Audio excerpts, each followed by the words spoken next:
내 이름 박힌 내 집이니까 그렇게 꼴보기 싫으면 네가 나가. 나가서 고시원 가서 살아.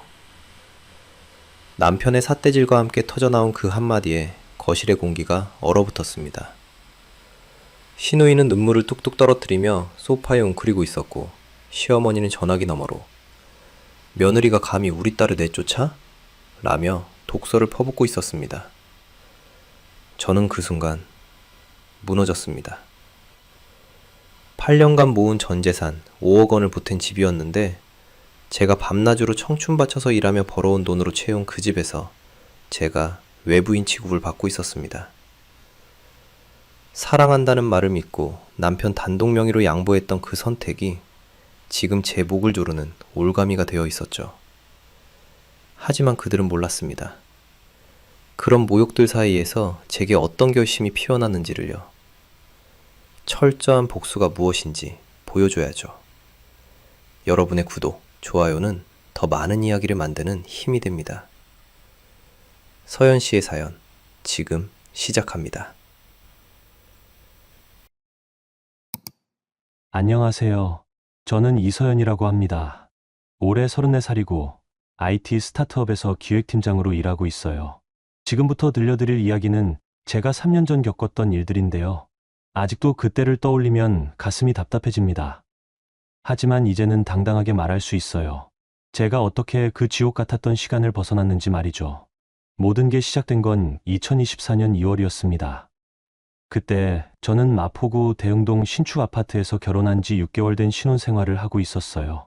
남편 진우와 저는 서로 다른 회사에 다녔지만 그래도 맞벌이 부부로는 꽤 안정적인 생활을 꾸려가고 있다고 생각했습니다.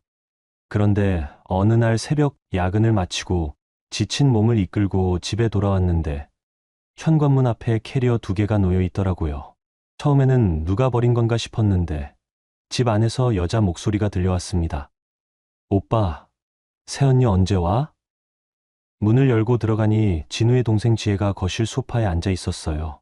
28살인 지혜는 강릉에서 대학을 다니다가 졸업 후 회계사 시험을 준비하고 있었습니다.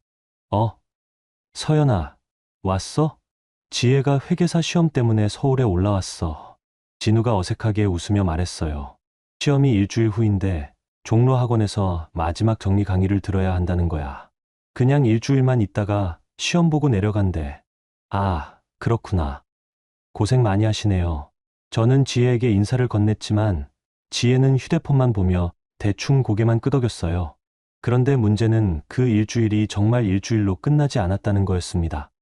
시험이 끝난 후에도 지혜는 짐을 쌀 생각을 하지 않았어요. 그러다가 한 달 후 1차 시험 합격 소식이 들려왔습니다. 오빠, 나 1차 붙었어. 지혜가 손에 합격증을 들고 활짝 웃었어요. 저도 축하 인사를 건넸지만 마음 한편으로는 이제 강릉으로 내려가겠구나 하는 생각이 들었습니다. 그런데 그날 저녁 시어머니인 강 여사가 집에 오셨어요. 우리 지혜가 1차에 붙었다며? 정말 장하다, 우리 딸. 강 여사는 지혜를 끌어안으며 눈물을 글썽이셨어요. 그리고 저와 진우를 보며 말씀하셨습니다. 2차 시험이 6월이래. 그럼 이제 본격적으로 준비해야겠다. 지혜야, 너 강릉 내려가지 말고 여기서 준비해라. 종로 학원이 좋다고 하잖아. 어머니, 그런데 제가 조심스럽게 입을 열었지만 강 여사가 제 말을 끊으셨어요. 뭐가 문제야? 가족끼리 그 정도도 못 도와주나? 우리 지혜 인생이 달린 일인데. 저는 할 말을 잃었습니다. 지혜도 옆에서 눈물을 흘리며 말했어요. 새언니, 정말 사달만요. 시험 끝나면 바로 내려갈게요. 제발. 그 순간 진우가 제 어깨에 손을 올리며 말했어요. 서연아, 우리가 도와줄 수 있는데 왜 못 도와줘? 내가 가장이니까 내가 결정할게. 지혜야, 여기서 준비해. 내가 가장이라는 말에 저는 뭔가 이상한 기분이 들었어요. 물론 진우가 남편이고 집안의 의사결정에 있어 중요한 역할을 하는 건 맞지만 저도 이 집에 살고 있는 사람인데 제 의견은 전혀 물어보지 않는다는 게 섭섭했습니다. 하지만 저는 그때만 해도 가족이니까, 사랑하니까 참아야 한다고 생각했어요. 알겠어요. 지혜 씨, 시험 준비 화이팅 하세요. 제가 억지로 웃으며 말하자 지혜가 처음으로 제게 밝게 웃어 보였어요. 고마워요, 새언니. 정말 열심히 할게요. 그날 밤 저는 침대에 누워 천장을 바라보며 생각했습니다. 4달. 길지 않은 시간이니까 잘 지내보자고 다짐했어요. 그런데 그때 제가 얼마나 순진했는지는 나중에서야 깨달았습니다. 다음 날부터 지혜는 본격적으로 거주자 모드로 바뀌었어요. 짐을 안방 옆 작은 방이 아닌 거실 한편에 정리하더니 화장실 선반에 본인 화장품을 가득 채웠습니다. 심지어 제가 쓰던 화장대 서랍까지 잠깐만 써도 되죠? 라며 점령했어요. 지혜 씨, 화장대는 제가 쓰던 거라서. 아, 미안해요. 그런데 제 방엔 화장대가 없어서요. 잠깐만 써도 될까요? 지혜가 미안한 표정을 지으며 말했는데 거절하기가 어려웠어요. 네, 시험 끝날 때까지만요. 제가 양보하자 지혜는 고마워요. 라며 환하게 웃었습니다. 하지만 그 웃음 뒤에 뭔가 계산적인 느낌이 스며 있다는 걸 그때는 몰랐어요. 일주일이 지나고 2주가 지나고 한 달이 지났습니다. 지혜의 존재감은 점점 커져만 갔어요. 아침에는 제가 출근 준비를 하는 동안 화장실을 30분씩 점령했고 저녁에는 거실에서 드라마를 보느라 TV 리모컨을 독차지했습니다. 그러던 어느 날 제가 야근을 마치고 새벽 1시에 집에 들어갔는데 거실에서 희한한 냄새가 났어요. 불을 켜보니 지혜가 친구들과 술을 마신 흔적이 곳곳에 있었습니다. 테이블 위에는 치킨 뼈다귀와 빈 소주병들이 널려 있었고 소파에는 얼룩이 몇 개 생겨 있었어요. 다음 날 아침 저는 지혜에게 조심스럽게 말했습니다. 지혜 씨, 어젯밤에 친구들이랑 술 드셨죠? 시험 준비하시는데 괜찮으세요? 아, 스트레스 받아서 잠깐 풀었어요. 괜찮아요.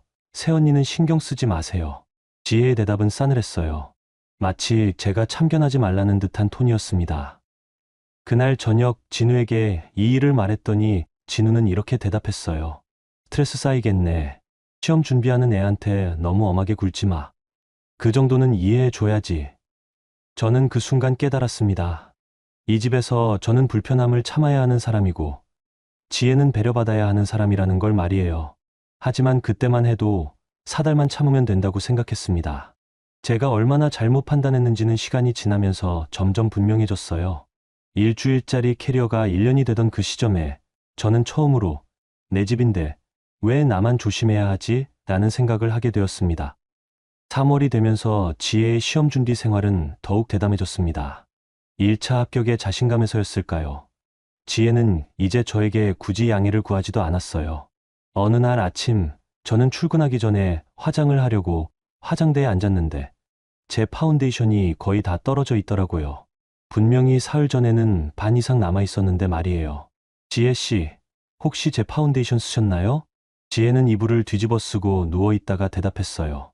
아, 그거요? 제 파운데이션이랑 색깔이 비슷해서 살짝 발랐어요. 괜찮죠? 사실 그 제품이 좀 비싼 편이라서요. 아이고, 그럼 제가 돈 드릴게요. 얼마예요? 지혜가 무던하게 말했는데 정작 돈을 준 적은 한 번도 없었습니다. 제가 출근하고 난 후에도 지혜는 집에서 공부를 했어요. 그런데 점심시간에 급한 서류 때문에 잠깐 집에 들렀을 때 지혜는 거실에서 넷플릭스를 보고 있었습니다. 새언니, 왜 이 시간에? 급한 일이 있어서요. 공부는 안 하세요? 점심 먹고 쉬는 시간이에요. 하하. 지혜는 별일 아니라는 듯 웃었지만 저는 뭔가 이상했어요. 6월 시험을 준비한다던 사람이 너무 여유로워 보였거든요. 그런데 정말 충격적인 건 그 주말에 생활비 통장을 확인했을 때였습니다. 저희 부부는 각자 월급을 공통통장에 넣어 생활비로 쓰고 있었는데 3월 한 달 동안 평소보다 30만 원이 더 나가 있었어요. 내역을 자세히 보니 용돈이라는 항목으로 10만 원씩 3번 빠져나가 있더라고요. 그날 밤 진우에게 물어봤습니다. 여보, 통장에서 용돈으로 빠진 30만 원은 뭐예요? 아, 그거? 지혜가 학원비랑 교재비 필요하다고 해서 줬어. 그런데 왜 저한테는 말 안 했어요? 뭘 그런 걸 다 말해. 내가 벌잖아. 그 정도야 뭐. 내가 벌잖아. 그 말이 제 가슴에 박혔습니다. 제가 버는 돈이니까 제 허락 없이 써도 된다는 건가요? 그래도 공동생활비인데. 에이, 그냥 넘어가. 가족한테 그 정도도 못 해줘? 진우는 저를 소심한 사람 취급하며 넘어갔어요. 하지만 저는 기분이 나빴습니다. 가족이라는 이유로 제 의견은 무시당하고 제가 번 돈은 당연히 쓸 수 있는 것처럼 취급받고 있었거든요. 4월이 되자 지혜의 행동은 더욱 대범해졌습니다. 제가 구입한 비싼 화장품들을 마음대로 쓰는 건 기본이고, 심지어 제 옷장까지 뒤지기 시작했어요. 새언니, 이 블라우스 어디서 샀어요? 예쁘네요. 그거요? 백화점에서 샀는데 빌려줄 수 있어요? 친구 결혼식 할 때 입으려고요. 지혜가 제 새 블라우스를 만지며 말했을 때 저는 정말 싫다고 말하고 싶었어요. 그 옷은 제가 진우와의 기념일에 입으려고 특별히 산 거였거든요. 하지만 안 된다고 말할 용기가 나지 않았습니다. 왜냐하면 진우가 늘 가족인데 그 정도는 해줘야지라고 말했기 때문이에요. 네, 조심히 입으세요. 고마워요, 새언니. 지혜는 환하게 웃으며 제 옷을 가져갔지만 일주일 후 돌려받은 옷에는 얼룩이 묻어 있었어요. 지혜 씨, 옷에 뭐가 묻었네요? 아, 미안해요. 와인을 쏟았나 봐요. 세탁소에 맡기면 괜찮을 거예요. 지혜는 미안해하는 기색 없이 말했고 정작 세탁소 비용을 준 건 저였습니다. 그런데 정말 황당한 건 그 다음이었어요. 지혜가 거실에서 친구들과 술 파티를 벌인 것도 모자라 제가 아끼던 위스키까지 마시고 있더라고요. 지혜 씨, 그 위스키는? 아, 이거요? 맛있네요. 오빠가 괜찮다고 했어요. 그 순간 저는 정말 화가 났습니다. 그 위스키는 진우가 제게 생일 선물로 준 거였는데 진우가 지혜에게 마셔도 된다고 했다는 게 믿어지지 않았어요. 당장 진우에게 전화를 걸었습니다. 여보, 지혜가 제 위스키를 마시고 있는데 당신이 괜찮다고 했다는 게 맞아요? 아, 그거? 응, 그냥 좀 마시게 해줘.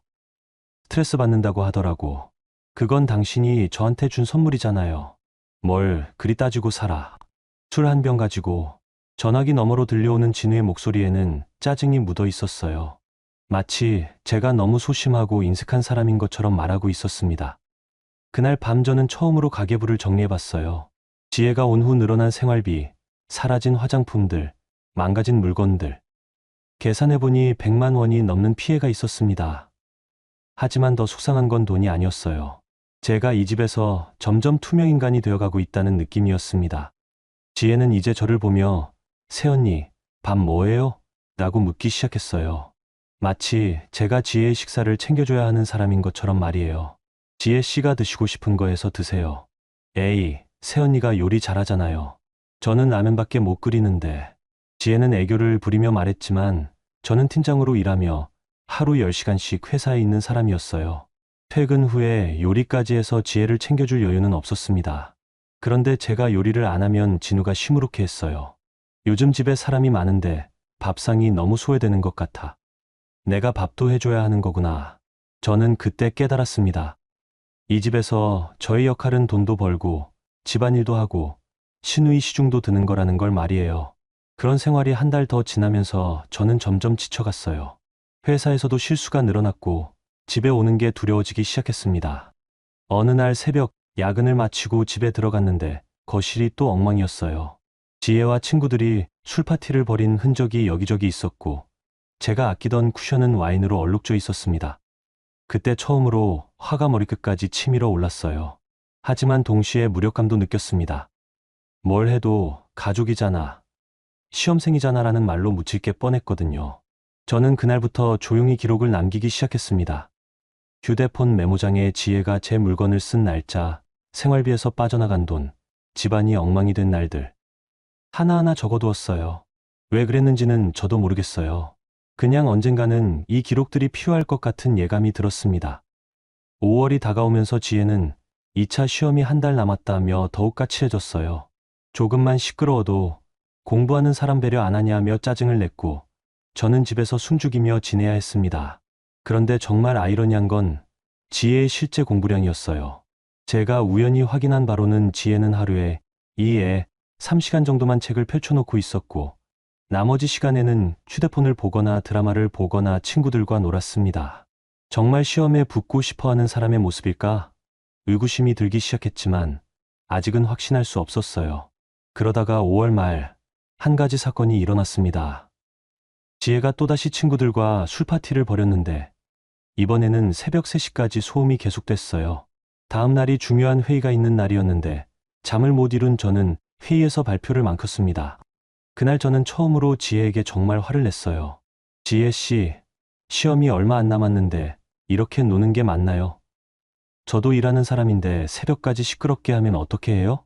그런데 지혜의 반응은 예상과 달랐습니다. 새언니, 요즘 너무 예민한 거 아니에요? 저도 스트레스 받아서 가끔 푸는 건데 그것도 이해 못 하시나요? 오히려 저를 예민하고 이기적인 사람으로 몰고 가더라고요. 시험 준비생한테 이해심이 없으시네요. 오빠한테 말씀드려야겠어요. 지혜는 그렇게 말하며 진우에게 전화를 걸었고 결국 그날 밤 저는 진우한테 혼이 났습니다. 서연아, 넌 왜 그렇게 속이 좁아? 지혜가 얼마나 힘들겠어. 조금만 이해해줘. 그 순간 저는 깨달았어요. 이 집에서는 제가 아무리 합리적인 말을 해도 결국 이해심 없는 사람 취급을 받게 된다는 걸 말이에요. 그날 밤 저는 침대에 누워 생각했습니다. 이 상황이 언제까지 계속될까? 6월에 시험이 끝나면 정말 내려갈까? 하지만 마음 한편으로는 이미 답을 알고 있었어요. 지혜는 절대 내려가지 않을 거라는 걸 말이에요. 5월 말이 되면서 저에게는 심각한 변화가 찾아왔습니다. 아침에 일어날 때마다 가슴이 답답하고 출근길에 지하철을 타면 갑자기 숨이 막히는 느낌이 들었어요. 처음에는 단순한 피로라고 생각했는데 증상이 점점 심해졌습니다. 어느 날은 회의 중에 갑자기 심장이 빨리 뛰면서 식은땀이 흘렀어요. 동료들이 걱정스럽게 쳐다보는 가운데 저는 겨우 화장실로 피해서 진정할 수 있었습니다. 팀장님, 요즘 많이 힘들어 보이세요. 병원 한번 가보시는 게 어떨까요? 후배 직원이 조심스럽게 말했을 때 저는 더 이상 참을 수 없다는 걸 깨달았어요. 그래서 점심시간에 정신건강의학과를 찾아갔습니다. 증상을 보면 우울증 초기와 공황장애 전 단계로 보입니다. 최근에 큰 스트레스를 받으셨나요? 의사 선생님의 질문에 저는 잠시 망설였다가 집안 상황을 조심스럽게 말씀드렸어요. 가족 관계에서 오는 스트레스군요. 환경을 바꾸시거나 아니면 가족들과 솔직한 대화를 나눠보시는 것이 좋겠습니다. 일단 약물 치료를 병행해보죠. 진단서를 받고 집으로 돌아가는 길에 저는 복잡한 기분이었어요. 드디어 제 상태를 객관적으로 확인했지만 한편으로는 내가 정말 예민한 걸까 하는 생각도 들었습니다. 그날 저녁 저는 진우에게 병원에 다녀온 이야기를 했어요. 여보, 저 오늘 정신과에 다녀왔어요. 뭐? 정신과? 왜? 진우는 깜짝 놀라며 물었습니다. 요즘 너무 힘들어서요. 우울증하고 공황장애 전 단계래요. 저는 진단서를 보여주며 설명했어요. 진우가 걱정해 주거나 미안해할 줄 알았는데 반응이 예상과 달랐습니다. 그게 우리 때문이야? 회사 일이 힘들어서 그런 거 아냐? 요즘 야근도 많이 하고. 진우는 마치 자신과는 상관없는 일인 것처럼 말했어요. 아니에요. 의사 선생님이 가족 관계에서 오는 스트레스라고 하셨어요. 에이, 그런 소리 하지 마. 우리가 뭘 잘못했다고. 그냥 내가 요즘 예민해진 거야. 그때 마침 지혜가 거실에서 나왔어요. 새언니, 무슨 얘기해요? 지혜야, 서연이가 정신과에 다녀왔대. 스트레스 때문에. 진우가 마치 웃긴 일인 것처럼 말하자 지혜도 웃으며 끼어들었어요. 아, 새언니 요즘 정말 예민하더라니까요. 제가 조금만 소리 내도 화내시고 스트레스가 많으시나 봐요. 저는 그 순간 정말 기가 막혔어요. 제가 병원까지 가게 된 상황을 만든 장본인들이 오히려 저를 문제적 인물로 몰고 가고 있었으니까요. 지혜 씨가 새벽까지 시끄럽게 해서 새언니, 그때 한 번이었잖아요. 그런 걸로 병원까지 가시다니. 지혜는 억울하다는 표정을 지었고 진우는 제게 눈치를 주며 말했어요. 서연아, 지혜 앞에서 그런 말 하지 마. 얘가 기분 나빠하잖아. 저는 할 말을 잃었습니다. 제가 아픈 것보다 지혜의 기분이 더 중요하다는 걸까요? 다음 날 더 충격적인 일이 기다리고 있었어요. 제가 출근한 사이에 시어머니인 강 여사가 집에 오셨더라고요. 저녁에 집에 돌아가니 강 여사가 지혜와 함께 거실에 앉아 계셨습니다. 어머니, 언제 오셨어요? 응, 지혜 얘기 들었어. 너 정신과에 다닌다며? 강 여사의 첫마디가 그거였어요. 인사도 없이 바로 본론으로 들어가시더라고요. 네, 요즘 힘들어서. 힘들긴 뭘 힘들어. 나이 30 넘어서 시집도 잘 왔는데. 우리 진우가 너한테 뭘 못해줬다고? 강 여사의 목소리에는 날카로움이 묻어 있었어요. 어머니, 그게 아니라. 그게 아니긴 뭐가 아니야. 우리 지혜가 시험 준비한다고 잠깐 있는데 그것도 못 참겠다는 거야? 저는 그제서야 깨달았어요. 지혜가 강 여사에게 제 이야기를 했구나. 그것도 자신에게 유리하게 각색해서 말이에요. 어머니, 사달이라고 하셨는데 벌써 3개월이 지났어요. 그리고 지혜 씨가 새벽까지 시끄럽게 해서, 야, 이 사람아. 갑자기 강 여사가 목소리를 높이셨어요. 시험 준비하는 애가 스트레스 받아서 가끔 친구들 만나는 것도 못하게 하겠다는 거야? 너는 대체 뭐가 그렇게 불만이야? 불만이 아니라 저도 일하는 사람이라서. 일한다고, 남편 돈으로 편하게 살면서 일한다고? 그 말에 저는 정말 화가 났어요. 어머니, 저도 월급 받아서 생활비 보태고 있어요. 그리고 이 집도 제 돈이. 뭐? 내 돈. 이 집은 우리 진우 명의야. 내가 뭘 했다고 내 집이라고 하는 거야? 강 여사의 말에 지혜도 끼어들었어요. 새언니, 제가 뭘 그렇게 잘못했나요? 그냥 시험 준비하는 건데. 지혜는 눈물을 글썽이며 억울하다는 표정을 지었어요. 그 모습을 본 강 여사는 더욱 격했습니다. 봐라, 우리 지혜가 얼마나 속상해하는데. 며느리가 시누이를 이렇게 구박해도 되는 거야? 구박한 게 아니라. 그럼 뭐야? 정신과까지 다니면서 우리 가족 탓을 하는 게 구박이 아니고 뭐야? 강 여사는 제가 정신과에 다니는 것 자체를 가족에 대한 배신으로 받아들이고 계셨어요. 그럴 거면 친정 가서 살든지, 여기서 우리 가족 괴롭히지 말고. 그 말이 떨어졌을 때 저는 정말 눈앞이 캄캄해졌어요. 제가 아파서 병원에 갔는데 오히려 가족을 괴롭히는 사람으로 몰리다니요. 그때 진우가 퇴근해서 들어왔어요. 어머니, 오셨어요? 응. 진우야, 너 이렇게 살면 안 되겠다. 서연이가 요즘 너무 이상해.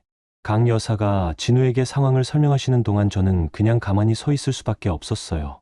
제가 무슨 말을 해도 변명으로밖에 들리지 않을 것 같았거든요. 서연아, 어머니가 뭐라고 하시는지 들었지? 너 정말 요즘 이상해. 진우마저 저를 이상한 사람 취급했어요. 여보, 저는 그냥 뭐야?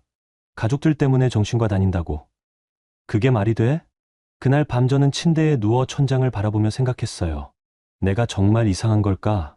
내가 너무 예민한 걸까? 하지만 동시에 다른 생각도 들었어요. 내가 잘못한 게 없는데 왜 이렇게 괴로워해야 하지? 다음 날부터 집안 분위기는 더욱 차가워졌어요. 지혜는 저를 보며 스트레스 많이 받으시죠? 라며 비꼬듯 웃었고, 진우는 저를 피하기 시작했습니다. 어느 날 저녁 야근을 마치고 집에 들어갔는데 설거지가 산더미처럼 쌓여 있었어요. 지혜가 친구들과 집에서 요리를 해 먹은 흔적이었습니다. 지혜 씨, 설거지 좀 해주세요. 아, 새언니, 저 너무 피곤해서요. 시험 때문에 스트레스가. 그럼 진우 씨가 와서 하겠네요. 오빠는 회사 일로 피곤하잖아요. 새언니가 집에 있는 시간도 많고. 지혜의 논리는 황당했어요. 저도 풀타임으로 일하는데 집에 있는 시간이 많다니요. 하지만 더 황당한 건 진우의 반응이었어요. 서연아, 그냥 내가 해. 지혜는 시험 준비하느라 힘들고 나는 회사 일로 지쳐서 그래. 그 순간 저는 깨달았어요. 이 집에서 제 역할은 돈도 벌고 집안일도 하고 모든 사람을 챙기는 거구나. 그러면서도 불평 한마디 하면 안 되는 거구나. 그날 밤부터 저는 더 이상 참지 않기로 했어요. 설거지도 안 했고 빨래도 안 했습니다. 대신 제 방에만 들어가서 지냈어요. 다음 날 아침 진우가 화를 냈어요. 야, 이게 뭐야? 집이 왜 이래? 제가 할 이유가 없잖아요. 지혜 씨가 어지른 거니까 지혜 씨가 치우세요. 너 진짜 요즘 이상해졌어. 정신과 약 먹더니 성격이 바뀌었나? 진우는 제가 정신과 약을 먹는 것까지 문제 삼았어요. 저는 그 순간 정말 서글펐습니다. 내가 아픈 건 잘못이 아닌데 왜 모든 사람들이 저를 문제 삼을까? 저녁에 지혜가 저에게 와서 말했어요. 새언니, 제가 뭘 잘못했는지 모르겠어요. 그냥 시험 준비하는 건데 왜 그렇게 싫어하세요? 지혜는 정말 순진한 표정으로 말했지만 저는 이제 그 표정의 진짜 의미를 알 수 있었어요. 지혜 씨, 정말 모르세요? 네, 진짜 모르겠어요. 그럼 됐어요. 6월 시험 끝나면 내려가시는 거죠? 네. 그런데 혹시 떨어지면 다시 준비해야 하는데. 역시나였어요. 지혜는 벌써 떨어질 경우를 대비하고 있었습니다. 그날 밤 저는 마음의 결정을 내렸어요. 더 이상 이 상황을 참지 않기로. 그리고 혹시 모를 상황에 대비해 모든 것을 기록으로 남기기로. 휴대폰 녹음 기능을 확인하고 가계부를 정리하고 제가 이 집에 기여한 부분들을 하나씩 정리하기 시작했어요. 왜 그런 준비를 했는지는 저도 모르겠어요. 그냥 본능적으로 언젠가 필요할 것 같다는 생각이 들었습니다. 그런데 그 본능이 얼마나 정확했는지는 얼마 후에 알게 되었어요. 6월이 되었습니다. 드디어 지혜의 2차 시험날이 왔어요. 저는 마음속으로 이제 끝이구나라는 생각에 조금씩 안도하고 있었습니다. 시험 당일 아침, 지혜는 긴장한 모습으로 준비를 하고 있었어요.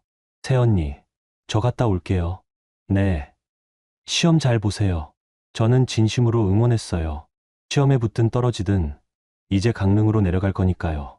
그런데 시험을 보고 돌아온 지혜의 표정은 어두웠어요. 어떻게 본 것 같아? 진우가 물어보자 지혜는 고개를 저었습니다. 잘 못 본 것 같아요. 특히 마지막 문제가. 저는 속으로 떨어져도 괜찮다. 이제 내려가면 되니까 라고 생각했어요. 일주일 후 결과가 나왔습니다. 예상대로 지혜는 불합격이었어요. 지혜야, 괜찮다. 다음에 다시 준비하면 되지. 진우가 위로했고 저도 덩달아 위로의 말을 건넸습니다. 많이 아쉽겠지만 그래도 경험이 됐을 거예요. 그런데 그때 지혜가 눈물을 글썽이며 말했어요. 오빠, 저 다시 준비하고 싶어요. 그래, 당연하지.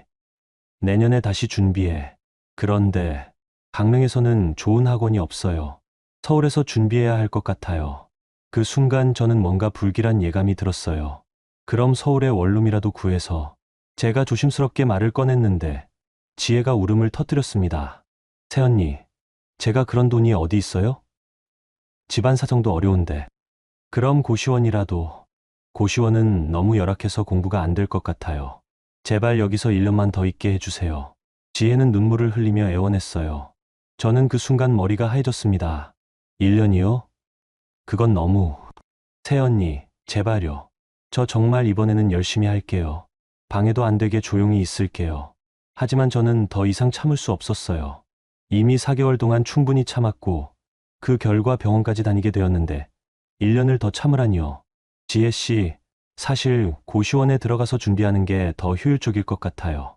집에 있으면 유혹이 많으니까. 제가 최대한 완곡하게 말했는데 지혜가 더 큰 소리로 울기 시작했어요. 새언니가 정말 저를 싫어하시는구나. 처음부터 저를 내쫓고 싶어 했죠? 그게 아니라. 아니에요. 새언니는 저를 집에서 내쫓으려고 해요. 지혜는 히스테리를 부리며 울었고 그 소리를 들은 진우가 화를 내며 거실로 나왔어요. 야, 지금 뭔 소리야? 오빠, 새언니가 저를 내쫓으려고 해요.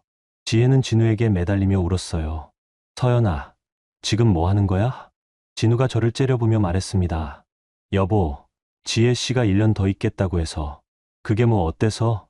1년 있으면 어떻고? 하지만 처음 약속은 사달이었잖아요. 약속이 뭐 그렇게 중요해? 가족인데. 진우의 목소리가 점점 커졌어요. 여보, 저도 이해하려고 노력했는데 너무 힘들어요. 그래서 병원까지. 또 그 소리야? 네가 예민한 거지. 우리가 뭘 잘못했어. 그때 지혜가 더 큰 소리로 울며 말했어요. 저 정말 어디 갈 데가 없어요. 제발 도와주세요. 저는 그 순간 정말 참을 수 없는 화가 치밀어 올랐어요. 지혜 씨, 정말 공부하고 싶으면 고시원에서라도 할 수 있잖아요. 왜 꼭 여기서? 서연아. 갑자기 진우가 저에게 고함을 질렀어요. 넌 대체 뭐야? 내 동생이 도움을 청하는데 왜 그렇게 매정하게 굴어? 매정한 게 아니라. 매정한 게 아니고 뭐야? 가족이 힘들다는데 외면하는 게 매정한 게 아니고? 진우는 저를 향해 손가락질을 하며 소리쳤어요. 여보, 손가락질은 하지 마세요. 손가락질. 이것도 못 참겠어? 그때 진우가 한 말이 저에게는 치명타였어요. 야, 이 집은 내 이름 박힌 내 집이야. 내가 내 동생 여기 있게 하겠다는데 내가 뭔데 반대해. 꼴 보기 싫으면 내가 나가. 그 순간 거실에 공기가 얼어붙었습니다. 저는 정말 믿을 수 없었어요. 남편이 제게 나가라고 말하다니요. 여보, 지금 뭐라고 했어요? 못 들었어? 내 집이라고 했어. 내 이름으로 된 내 집에서 내가 결정하는 거야. 진우의 눈에는 분노와 함께 뭔가 차가운 것이 있었어요. 마치 저를 정말 귀찮은 존재로 보는 것 같았어요. 그럼 제가 이 집에 보탠 돈은 뭐예요? 뭔 돈, 생활비 말하는 거야? 그건 당연한 거고. 생활비가 아니라 집 살 때 보탠 5억이요. 그건 내가 알아서 보탠 거잖아. 내가 달라고 했나? 저는 그 순간 정말 어이가 없었어요. 결혼할 때 함께 집을 마련하자고 한 건 진우였는데 이제 와서 제가 알아서 보탠 거라니요. 그때 지혜의 휴대폰이 울렸어요. 강 여사에게서 온 전화였습니다. 어머니, 새언니가 저를 내쫓으려고 해요. 지혜는 울면서 전화를 받았고 곧 강 여사의 목소리가 스피커폰으로 들려왔어요. 뭐, 서연이가 너를 내쫓으려고 해? 네, 고시원 가라고 해요. 저 정말 갈 곳이 없는데. 그래? 잠깐만 있어. 내가 바로 간다. 전화가 끊어지고 30분 후, 강 여사가 집에 도착하셨어요. 문을 열고 들어오시자마자 저를 보며 소리쳤습니다. 야, 서연아, 너 지금 뭐 하는 거야? 어머니, 저는, 닥쳐. 며느리가 감히 우리 딸을 내쫓아? 내가 뭔데? 강 여사의 폭언이 시작되었어요. 네가 이 집에 뭘 했다고? 우리 진우가 혼자서 다 해놓은 집이야. 어머니, 저도 돈을 보탰어요. 돈을 보탰다고?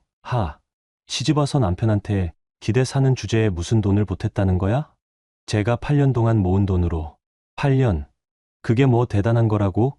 우리 진우는 회사에서 인정받는 사람이야. 너 같은 스타트업 다니는 애가 뭘 안다고.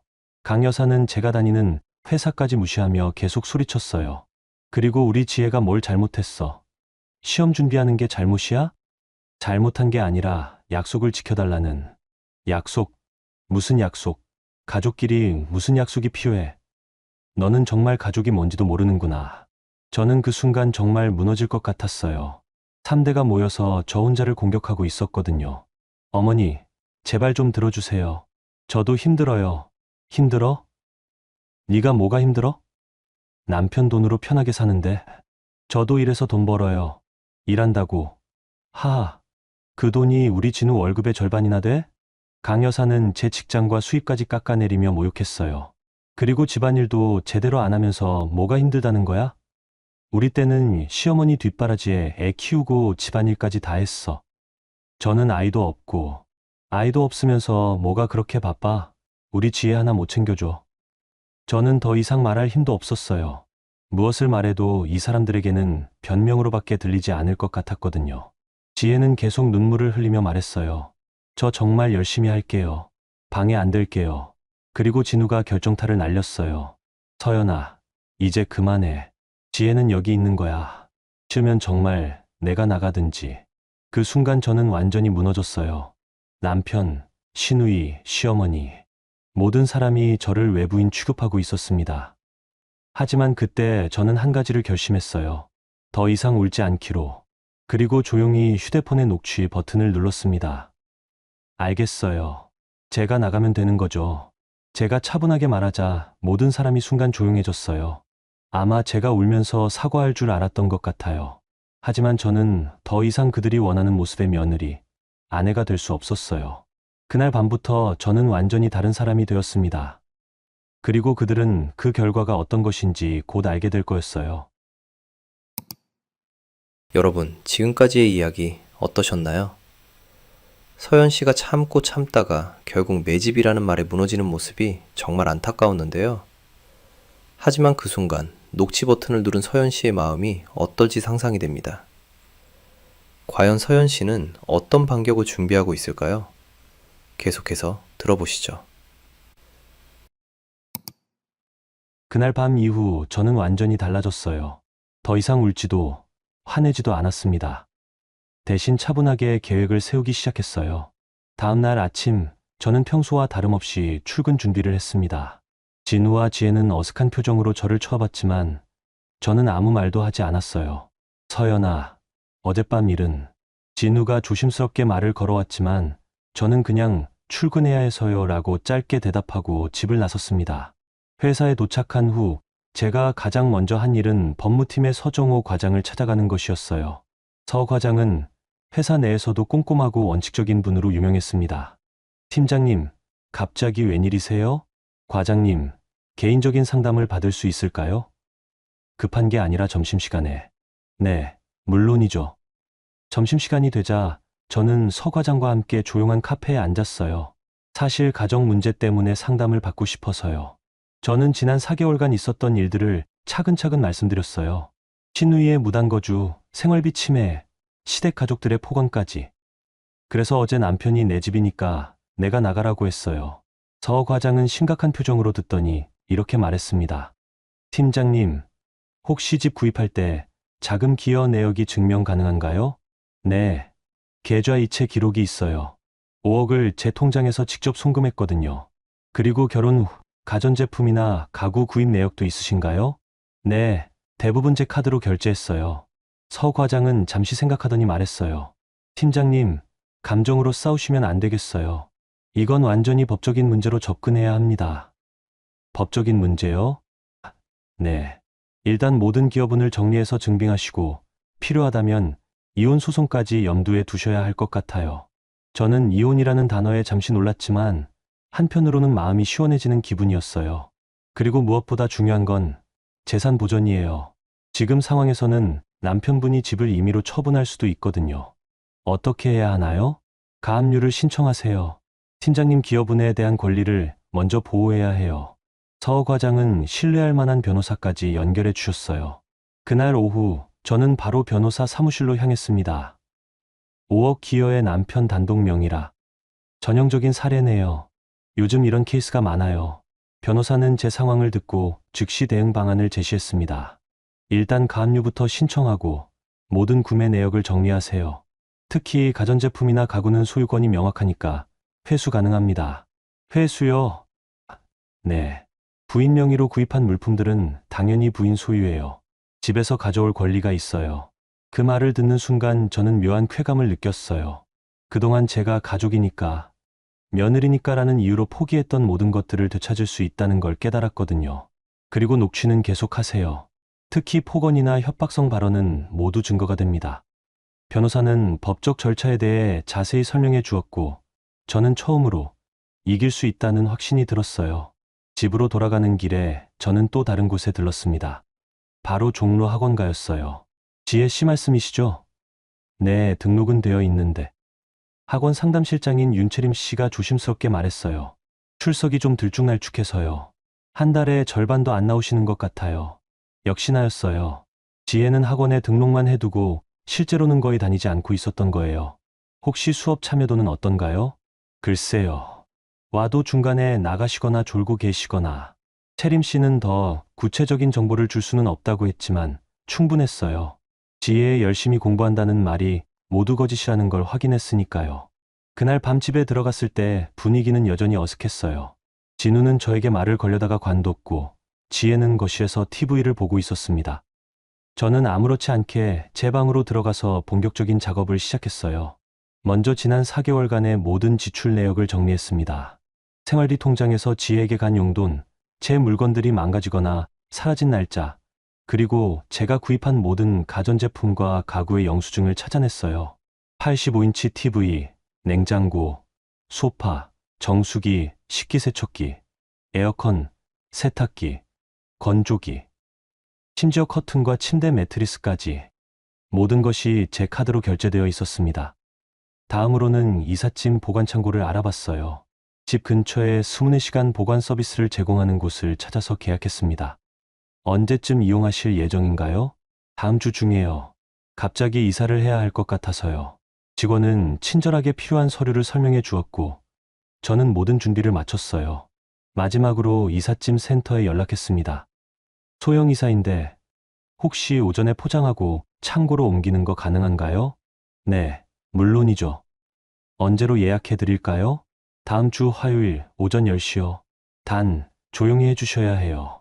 모든 준비가 끝나자 저는 이상하게 평온해졌어요.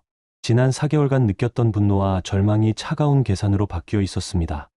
다음 날부터 저는 진우와 지혜의 외출 패턴을 파악하기 시작했어요. 진우는 보통 오전 8시에 출근해서 저녁 7시에 퇴근했고, 지혜는 학원에 간다고 나가서 오후 4시경에 돌아왔어요. 화요일 오전 두 사람이 모두 외출한 후 저는 바로 행동에 옮겼어요. 안녕하세요. 이삿짐 센터입니다. 네, 예약했던 고객이에요. 조용히 부탁드려요. 이삿짐 기사들은 전문가다웠어요. 제가 미리 표시해둔 물품들을 빠르고 조용하게 포장하기 시작했습니다. 85인치 TV가 사라지고, 냉장고가 사라지고, 소파가 사라지고 제가 그동안 가족을 위해 산 모든 것들이 하나씩 사라져 갔어요. 부인, 이 커튼도 가져가시는 거죠? 네, 그것도 제가 산 거예요.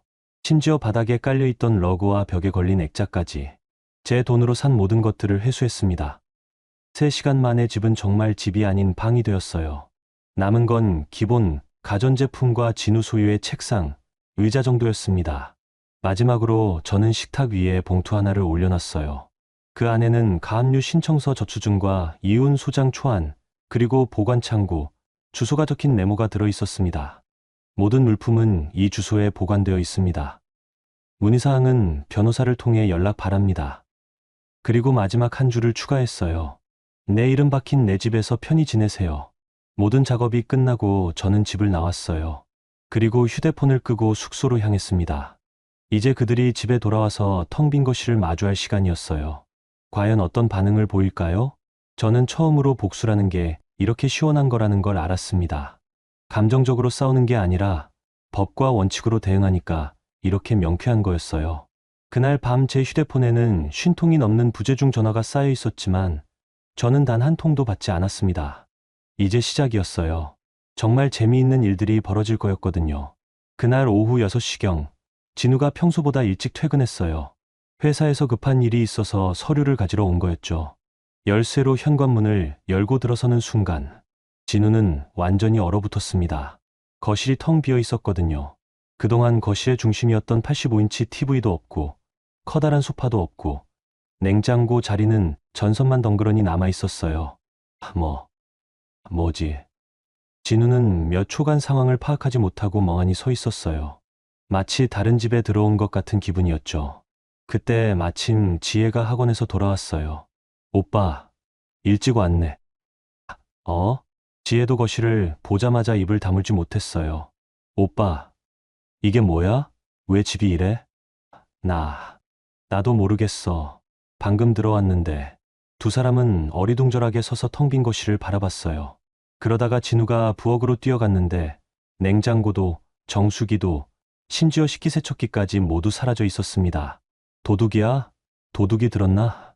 지혜가 떨리는 목소리로 말했지만 뭔가 이상했어요. 문은 멀쩡했고 진우의 책상이나 옷들은 그대로 있었거든요. 그때 진우가 식탁 위에서 봉투를 발견했어요. 이게 뭐지? 봉투를 열어보자 서류들과 메모가 들어 있었습니다. 가압류 신청서, 이혼 소장. 진우가 서류를 읽는 순간 얼굴이 새하얗게 변했어요. 서연이가 이런 걸 준비했다고? 그리고 메모를 읽었을 때 진우의 손이 떨리기 시작했어요. 내 이름 박힌 내 집에서 편히 지내세요. 이건 뭔 소리야? 지혜가 메모를 보더니 울음을 터뜨렸어요. 오빠, 새언니가 정말 미쳤나 봐. 어떻게 이런 일을. 하지만 진우는 점점 상황이 파악되기 시작했어요. 사라진 물건들의 목록을 보니 모두 서연이 구입한 것들이었거든요. 지혜야, 전화해봐.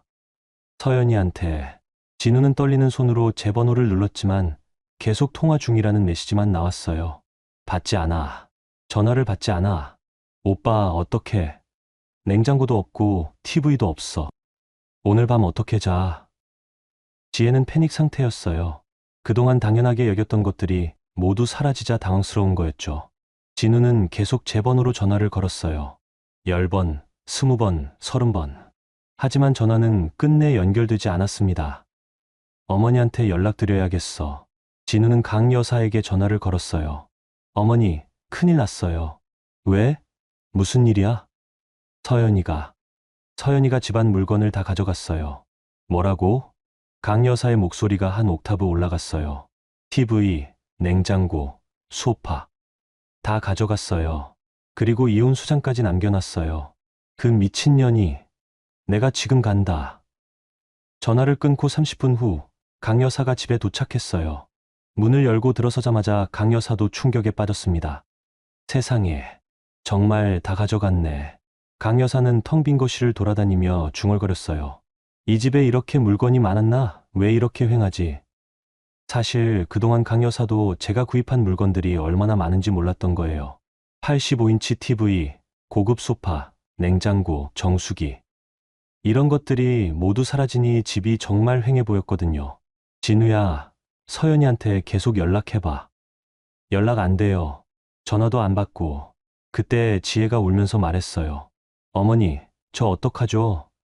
냉장고도 없는데 어떻게 살아요? 걱정 마, 지혜야. 다 사면 돼. 그까짓 거.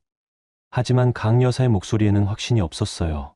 TV만 해도 500만 원이 넘는 고가 제품이었는데 한 번에 다 사기에는 부담이 컸거든요. 그런데 이게 법적으로 문제 없는 거야? 진우가 걱정스럽게 물어봤지만 강 여사도 잘 모르겠다는 표정이었어요. 뭔 문제가 있어? 남편이 허락 안 했는데 함부로 가져간 거 아니야? 하지만 마음 한편으로는 불안했어요. 서연이 남긴 서류들을 보니 뭔가 체계적으로 준비한 것 같았거든요. 밤이 되자 문제는 더 심각해졌어요. 오빠, 진짜 추워. 에어컨도 없고 히터도 없어.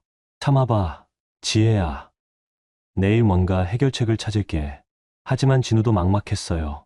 TV가 없으니 뉴스도 볼 수 없고 냉장고가 없으니 음식을 보관할 수도 없었어요. 심지어 세탁기까지 없어서 빨래도 할 수 없었습니다. 이렇게 살 수는 없잖아. 뭔가 사야 해. 하지만 모든 걸 다시 사려면 최소 2천만 원은 필요했어요.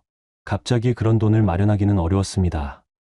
다음 날 아침, 진우는 회사에 지각했어요. 알람시계 역할을 하던 TV가 없어서였죠. 팀장님, 왜 이렇게 늦으셨어요? 그냥 개인적인 일이 있어서 동료들의 시선이 부담스러웠어요. 어떻게 설명해야 할지 모르겠더라고요. 점심시간에 진우는 동료들과 이야기하다가 실수를 했어요. 요즘 집에 TV도 없어서 뉴스를 못 봐서. TV가 없어요? 고장났나요? 아니. 그게. 진우는 할 말을 잃었어요. 아내가 가져갔다고 말하기도 창피하고 그렇다고 거짓말을 하기도 어려웠거든요. 한편 지혜는 집에서 혼자 있으면서 점점 불안해졌어요. 냉장고가 없으니 음식을 보관할 수 없어서 매일 밖에서 사 먹어야 했고 세탁기가 없으니 빨래방에 가야 했어요. 이렇게 불편한 거였나? 그제서야 그동안 서연이 마련해 둔 것들이 얼마나 편리했는지 깨달았지만 이미 늦었어요. 저녁에 진우가 퇴근하자 지혜는 울면서 말했어요. 오빠, 저 이렇게 못 살겠어요. 너무 불편해요. 나도 그래. 냉장고라도 먼저 사야겠어. 그런데 돈은 어떻게 해요? 그때서야 진우는 심각한 문제를 깨달았어요. 그동안 가전제품 구입비를 모두 서연이 부담했는데 이제 자신이 직접 사야 한다는 걸 말이에요. 일단 카드로 사자. 나중에 생각하고. 하지만 마음은 편치 않았어요. 서연에게 연락도 안 되고 법적인 문제도 해결되지 않은 상황에서 새로 물건을 사는 게 맞는지 확신이 없었거든요. 그날 밤 진우는 침대에 누워 생각했어요. 서연이가 정말 이혼을 하려고 하는 건가? 아니면 그냥 화가 나서 그런 건가? 하지만 서연이 남긴 서류들을 보면 장난이 아닌 것 같았어요. 가압류 신청서부터 이혼 수장까지 체계적으로 준비한 흔적이 역력했거든요. 내가 너무 심했나? 그때서야 진우는 자신의 행동을 되돌아보기 시작했어요. 내 집이니까 나가라고 말한 것, 지혜만 편들었던 것들. 하지만 후회하기에는 이미 늦었어요. 서연은 더 이상 예전의 그 순한 아내가 아니었으니까요. 다음 날도, 그 다음 날도 서연에게서는 연락이 없었어요. 집은 여전히 텅 비어 있었고 불편한 생활은 계속되었습니다. 일주일이 지나자 진우는 확신했어요. 서연이가 정말 심각하구나. 이건 단순한 화가 아니야. 그때서야 진우는 변호사를 찾아갔지만 이미 서연이 한 발 앞서 움직인 후였어요. 그리고 더 큰 폭풍이 기다리고 있다는 걸 진우는 아직 모르고 있었습니다. 일주일 후 저는 마침내 다음 단계로 넘어갈 준비를 마쳤어요. 그동안 변호사와 상의하며 법적 절차를 진행하는 동시에 또 다른 폭탄을 준비하고 있었거든요. 시댁 친척들의 단톡방이었어요. 결혼할 때 강 여사가 저를 우리 가족이라며 친척 단톡방에 초대했었는데 저는 그동안 조용히 있기만 했었어요. 가끔 안부 인사나 명절 인사 정도만 주고받는 수준이었죠. 그런데 그 단톡방이 이제 제게는 가장 강력한 무기가 될 거였어요. 목요일 오후 저는 카페에 앉아서 마지막 준비를 마쳤습니다. 지난 4개월간 정리해온 모든 자료를 체계적으로 정리했어요. 첫 번째는 강 여사의 폭언 녹취 파일이었어요. 며느리가 감히 우리 딸을 내쫓아. 네가 이 집에 뭘 했다고. 같은 부분만 편집해서 1분 분량으로 만들었습니다. 두 번째는 생활비 통장 내역이었어요. 지혜에게 나간 용돈 30만 원씩 총 120만 원의 증거자료를 스크린샷으로 찍어뒀어요. 세 번째는 학원 출석 현황이었어요. 윤채림 씨가 조심스럽게 제공해준 자료를 바탕으로 지혜가 한 달에 절반도 출석하지 않았다는 걸 정리했습니다. 마지막으로는 제가 집에 기여한 물품 목록과 영수증들이었어요. 총 금액만 해도 2천만 원이 넘었거든요. 저는 심호흡을 하고 단톡방에 첫 번째 메시지를 올렸어요. 안녕하세요. 그동안 인사도 제대로 못 드려서 죄송합니다. 몇 분 후 친척들의 반응이 오기 시작했어요. 어머, 서연아, 요즘 어떻게 지내니? 오랜만이네. 건강하지? 평소보다 많은 분들이 반응해 주셨어요. 아마 그동안 제가 워낙 조용했어서 갑자기 메시지를 올리니까 신기했던 것 같아요. 사실 좀 심각한 이야기를 해야 할 것 같아서 연락드렸어요. 그리고 저는 차근차근 상황을 설명하기 시작했어요. 지난 4개월 동안 지혜 씨가 저희 집에 머물렀는데 그 과정에서 여러 가지 일이 있었어요. 먼저 생활비 내역을 공개했습니다. 제가 벌어서 가정에 보태는 생활비에서 지혜 씨 용돈으로 120만 원이 나갔어요. 저도 모르는 사이예요. 친척들의 반응이 즉시 나왔어요. 어머, 그런 일이 있었어? 서연이한테 미리 말씀드렸어야지. 그 다음은 학원 출석 자료였어요. 그리고 지혜 씨가 시험 준비를 열심히 한다고 하셔서 배려했는데 실제로는 학원의 절반도 출석하지 않으셨더라고요. 이때부터 분위기가 달라지기 시작했어요. 정말. 그럼 집에서 뭘 했던 거야? 아이고, 서연아. 그럼 너무 힘들었겠다. 친척들은 점점 저에게 동조하는 분위기가 되었어요. 아마 객관적인 자료를 보니까 상황이 이해가 됐던 것 같아요. 그리고 마지막으로 저는 결정적인 폭탄을 투하했습니다.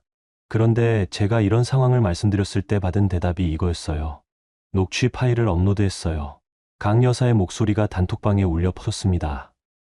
며느리가 감히 우리 딸을 내쫓아? 내가 뭔데? 네가 이 집에 뭘 했다고? 시집 와서 남편한테 기대 사는 주제에 단톡방이 완전히 조용해졌어요. 몇 분간 아무도 메시지를 올리지 않았습니다. 그러다가 진우 삼촌이 먼저 반응했어요. 이게 정말 어머니 목소리야? 서연아, 이건 언제 녹음한 거니? 저는 담담하게 대답했어요. 지난주에 있었던 일이에요. 제가 지혜 씨께 고시원에서 준비해보시면 어떨까 말씀드렸을 때 받은 반응입니다. 그러자 진우 고모가 메시지를 올렸어요. 어머, 진우 엄마가 왜 이렇게 말을 했지? 서연이가 뭘 잘못했다고. 아이고, 며느리한테 이런 말을 하면 어떡해. 친척들의 반응은 제가 예상한 대로였어요. 아무리 시어머니라도 며느리에게 저런 폭언을 하는 건 용납할 수 없다는 분위기였거든요. 특히 진우 작은어머니가 강하게 반응하셨어요. 진우 엄마, 이건 너무한 거 아니야? 서연이도 우리 가족인데 왜 이렇게 말해? 그때까지도 강 여사는 단톡방에 들어오지 않고 있었어요. 아마 상황을 모르고 계셨던 것 같아요. 하지만 곧 누군가 강 여사께 알려드린 모양이었어요. 20분 후 강 여사가 단톡방에 들어오셨거든요. 뭔 소리들을 하고 있는 거야? 강 여사의 첫 마디였어요. 하지만 평소와 달리 어딘가 당황스러워하는 느낌이 들었어요. 어머니, 이 녹취가 정말이에요? 진우 고모가 직접 물어보셨어요. 녹취? 뭔 녹취? 서연이가 올린 음성 파일 들어보세요. 강 여사가 녹취를 듣는 동안 단톡방은 또다시 조용해졌어요. 그리고 몇 분 후, 이건 전후 사정을 모르고 듣는 거야. 서연이가 우리 지혜를 얼마나 구박했는데 강 여사는 여전히 자신의 잘못을 인정하지 않으셨어요. 그러자 진우 작은아버지가 개입하셨어요. 형수님, 그래도 며느리한테 저렇게 말하면 안 되죠. 서연이도 우리 가족 아닙니까? 가족이면 가족답게 행동해야지. 시누이 하나 못 챙겨주고. 그때 저는 추가 자료를 올렸어요. 어머니, 제가 챙겨드린 게 없다고 하시는데. 이것 좀 보세요. 제가 지난 4개월간 지혜를 위해 산 것들의 목록을 올렸어요. 화장품, 음식, 심지어 옷까지. 총 200만 원이 넘는 지출 내역이었습니다. 친척들이 하나씩 확인하기 시작했어요. 어머, 이렇게 많이 챙겨줬구나. 서연이가 정말 잘해줬네. 강 여사는 점점 수세에 몰리고 있었어요. 그건 가족이니까 당연한 거고. 하지만 이번에는 진우 큰어머니가 말씀하셨어요. 당연하긴 뭐가 당연해. 요즘 시대에 이렇게까지 해주는 며느리가 어디 있어. 그때 진우가 단톡방에 나타났어요. 아마 회사에서 상황을 파악한 것 같았어요. 여러분, 이건 저희 집안 문제라서. 하지만 친척들의 반응은 차가웠어요. 진우야, 너도 문제다. 아내한테 나가라고 했다며? 어떻게 그런 말을 할 수 있니? 진우는 변명하려고 했지만 이미 녹취 파일에 모든 게 다 나와 있었어요. 꼴 보기 싫으면 내가 나가. 진우의 목소리도 또렷하게 들려 있었거든요. 진우야, 이건 정말 실망이다. 아내를 뭘로 보고 이런 말을 해? 진우 큰아버지까지 나서자 상황은 완전히 뒤바뀌었어요. 친척들은 하나둘씩 제 편을 들기 시작했고 강 여사와 진우는 오히려 비난받는 상황이 되었어요. 서연아, 정말 고생 많았다. 이런 일이 있었는지 몰랐어. 우리가 미안하다. 진우네가 너무했구나. 저는 마지막으로 정중하게 인사를 드렸어요. 감사합니다. 그동안 정말 힘들었는데 이렇게 이해해 주시니까 마음이 좀 놓이네요. 그리고 한마디 더 추가했어요. 앞으로는 법적 절차를 통해 문제를 해결하려고 합니다. 더 이상 가족들께 걱정 끼쳐드리고 싶지 않아요. 단톡방을 나가기 전 저는 마지막 메시지를 확인했어요. 서연아, 법적으로 문제없게 잘 해결해라. 우리는 내 편이야. 힘내. 친척들의 지지를 받으며 저는 단톡방을 나왔어요. 그날 밤 진우에게 40통이 넘는 전화가 걸려왔다고 하더라고요. 모두 친척들로부터 온 전화였어요. 진우야, 내가 너무했다. 서연이한테 사과해라. 이런 식으로 결혼 생활하면 안 된다. 진우는 그제서야 상황이 얼마나 심각한지 깨달았을 거예요. 가족들로부터도 외면받게 된 상황이니까요. 강 여사도 마찬가지였어요. 친척들 사이에서 며느리를 괴롭힌 시어머니로 찍혀버린 거죠. 그리고 지혜는 학원가에서도 소문이 나기 시작했어요. 집에서 놀면서 공부한다고 거짓말한 학생이라고 말이에요. 저는 그때 처음으로 느꼈어요. 진실을 공개하는 것만으로도 이렇게 강력한 힘을 가질 수 있다는 걸 말이에요. 이제 그들은 더 이상 가족이라는 방패막이로 저를 공격할 수 없었어요. 오히려 자신들이 비난받는 상황이 되었으니까요. 하지만 이건 시작에 불과했어요. 진짜 마지막 카드는 따로 있었거든요. 친척 단톡방 사건 이후 한 달이 흘렀습니다. 그동안 진우 측에서는 여러 번 합의를 시도했지만 저는 모든 제안을 거절했어요. 이미 법적 절차에 들어간 이상 끝까지 가보기로 마음먹었거든요. 2025년 1월 드디어 가정법원에서 첫 조정 기일이 열렸어요. 조정실에 들어서니 진우와 그의 변호사 그리고 강 여사까지 와 있었습니다. 지혜는 오지 않았어요. 아마 체면상 나오기 어려웠을 거예요. 조정위원이 양측의 주장을 들어보겠다고 하자 진우 측 변호사가 먼저 입을 열었어요. 저희는 이혼에는 동의하지만 재산 분할에 있어서는 이견이 있습니다. 주택이 남편 단독 명의인 점을 고려해 주시기 바랍니다. 그러자 제 변호사가 준비해온 자료를 제출했어요. 부인이 주택 구입에 5억을 기여했고 혼인 기간 중 가전제품과 가구 구입에도 2천만 원 이상을 지출했습니다. 또한 정신적 피해에 대한 위자료도 청구합니다. 조정위원이 자료를 검토하더니 진우 측에게 물었어요. 남편분, 부인의 기여분에 대해서는 어떻게 생각하시나요? 진우는 잠시 망설이다가 대답했어요. 기여한 건 인정하지만 혼인 파탄의 책임은 아내에게 있습니다. 그 말에 제 변호사가 즉시 반박했어요. 혼인 파탄의 책임이라고 하시는데 이것 좀 들어보시겠습니까? 제가 그동안 모아온 녹취 파일이 조정실에 흘러나왔어요. 내 이름 박힌 내 집이야. 꼴 보기 싫으면 내가 나가. 며느리가 감히 우리 딸을 내쫓아? 조정위원의 표정이 심각해졌어요. 이런 발언들이 혼인관계에 미친 영향이 상당해 보이는데요. 진우는 얼굴이 빨개지며 변명하려 했지만 녹취는 명확했어요. 남편분과 시어머님의 언행이 부인에게 정신적 고통을 주었다는 점은 분명해 보입니다. 조정위원은 진우 측에게 재산 분할과 위자료에 대한 합의를 권고했지만 진우는 끝까지 거부했어요. 조정이 성립되지 않았으므로 본격적인 재판으로 넘어가겠습니다. 첫 번째 재판이 열린 건 3월이었어요. 법정에는 더 많은 사람들이 있었어요. 진우의 회사 동료도 몇 명 증인으로 나왔고 제 회사의 서정호 과장님도 증인으로 출석했습니다. 재판이 진행되면서 충격적인 사실들이 하나씩 드러났어요. 먼저 지혜의 학원 출석 기록이 공개되었어요. 4개월 동안 전체 수업의 30%만 참석했다는 게 명확하게 드러났죠. 이는 피고 측이 주장하는 시험 준비가 허위였음을 보여줍니다. 그 다음은 생활비 유용 부분이었어요. 저희 공동 생활비에서 지혜에게 간 120만 원에 대해 진우는 가족이니까 당연하다고 주장했지만 재판부는 다르게 봤어요. 부인의 동의 없이 생활비를 다른 용도로 사용한 것은 부적절합니다. 가장 결정적인 순간은 진우가 직접 증언대에 선 때였어요. 피고는 내 이름 박힌 내 집이라고 발언한 것이 맞습니까? 네. 하지만 그건 화가 나서. 그럼 부인이 집 구입에 기여한 5억에 대해서는 어떻게 생각하십니까? 진우는 할 말을 잃었어요. 분명히 제 돈이 들어간 건 사실이었으니까요. 재판부는 또 다른 증거도 검토했어요. 제가 병원에서 받은 우울증과 공황장애 진단서였죠. 이 진단서에는 가족 관계 스트레스가 원인으로 기재되어 있습니다. 이는 피고 측의 행동이 원고에게 미친 영향을 보여줍니다. 재판이 거듭될수록 진우 측은 불리해졌어요. 객관적인 증거들이 너무 많았거든요. 특히 가은 여사의 폭언 녹취는 재판부에 강한 인상을 남겼어요. 시어머니의 이런 발언은 며느리에게 심각한 정신적 고통을 주었을 것으로 판단됩니다. 6월, 마침내 1심 판결이 나왔어요. 제3분할의 경우 원고가 주택 구입에 기여한 5억과 가전제품 구입 비용 등을 종합하여 6,040으로 분할하되 원고가 60%의 지분을 갖는다고 판단합니다. 진우의 얼굴이 새하얘졌어요. 집의 60%를 제가 가져간다는 건 사실상 집을 팔아야 한다는 뜻이었거든요. 또한 위자료로 5천만 원을 지급하라고 판결합니다. 재판부는 계속해서 판결문을 낭독했어요.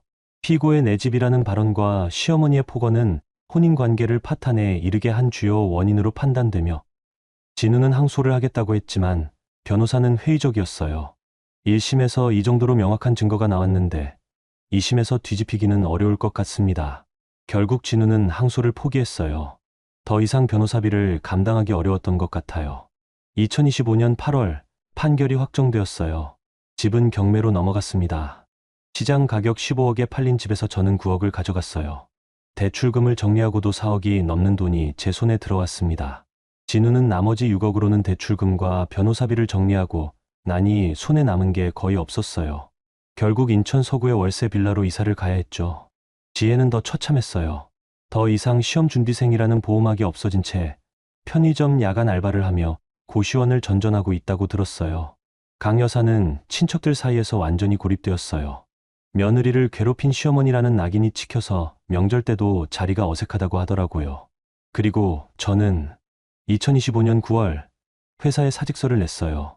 지난 10년간 쉬지 않고 달려온 저에게는 휴식이 필요했거든요. 그동안 저를 위해 돈을 써본 적도 시간을 써본 적도 없다는 걸 깨달았어요. 팀장님, 정말 그만두시는 거예요? 후배들이 아쉬워했지만 저는 이미 마음을 정했어요. 좀 쉬어야 할 것 같아. 그동안 너무 열심히만 살았던 것 같아서. 퇴직금과 재산분할로 받은 돈으로 저는 3개월간의 세계여행을 계획했어요. 10월, 인천공항에서 출발하는 비행기에 몸을 맡기며 저는 창밖을 바라봤어요. 처음으로 제 돈으로, 제 의지로 저만을 위한 시간을 갖는 거였어요. 이제 정말 자유구나. 비행기가 구름 위로 올라가면서 저는 깊게 숨을 들이마셨어요. 3년간 막혔던 숨통이 뚫리는 기분이었습니다. 그때 옆자리 승객이 물었어요. 여행이세요? 네. 인생 첫 혼자 여행이에요. 좋겠네요. 혼자 여행은 정말 특별하죠. 저는 미소를 지으며 대답했어요. 네, 정말 특별할 것 같아요. 처음으로 저만을 위한 시간이거든요. 창밖으로는 새하얀 구름들이 펼쳐져 있었고 그 위로 석양이 지고 있었어요. 저는 그 순간 확신했습니다. 이제야 제 인생이 진짜 시작되는 거라고 말이에요. 여러분, 오늘 서연 씨의 이야기 어떠셨어요? 처음에는 정말 답답했죠. 착한 사람이 당하기만 하는 모습을 보면서 왜 참기만 하지? 라는 생각이 들었을 텐데요. 하지만 서연 씨는 마지막에 정말 멋진 반격을 보여줬습니다. 감정적으로 싸우는 게 아니라 차근차근 증거를 모으고 법적 절차를 통해 정당한 권리를 찾아간 모습이 인상적이었어요. 특히 내 집이라는 말에 무너지는 것 같았지만 실제로는 그 순간부터 반격을 준비하고 있었던 거죠. 살면서 우리는 때로 가족이니까, 사랑하니까 라는 이유로 부당한 대우를 참아야 한다고 생각하곤 해요. 하지만 서연 씨의 이야기가 보여주는 건 아무리 가족이라 해도 서로 존중하고 배려해야 한다는 거예요. 그리고 무엇보다 자신의 권리를 정당하게 주장하는 것이 이기적인 게 아니라는 걸 깨닫게 해줍니다. 서연 씨가 마지막에 혼자 떠나는 여행은 단순한 승리가 아니라 자신을 되찾는 여정의 시작이었어요. 누구나 살아가면서 다양한 선택의 순간을 맞게 됩니다. 참을 것인지, 맞설 것인지, 그 선택이 우리의 인생을 결정하죠.